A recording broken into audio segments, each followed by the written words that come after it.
कारण हे गद्दार काही वेळेला माझी चूक होते आणि म्हणून पहिला प्रथम माझं कर्तव्य आहे की माझ्या सांगण्यावरून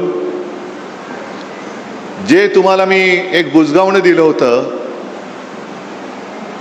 त्याला अक्षरशः रक्ताचं पाणी करून समोरून पावसाचा धबधबा पडत होता तरी देखील कशाची तमा न बाळगता तुम्ही निवडून दिलत, त्याच्याबद्दल मी तुमच्या सगळ्यांची तर माफी मागतोच, पण तमाम ह्या यवतमाळ आणि वाशिम लोकसभा मतदारसंघातील मतदारांची माफी मागतो की तुम्ही केवळ आणि केवळ शिवसेना प्रमुखांचा चेहरा आणि माझा शब्द या भरोश्यावरती या गद्दाराला निवडून दिला होतात.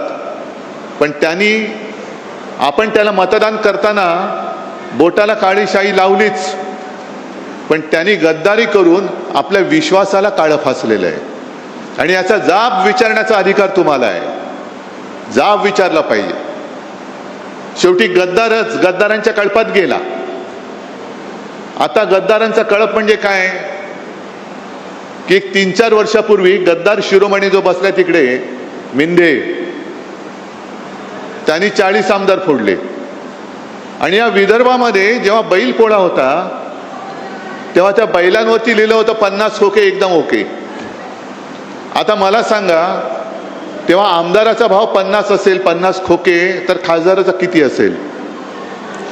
म्हणजे हा एक धंदा झालाय.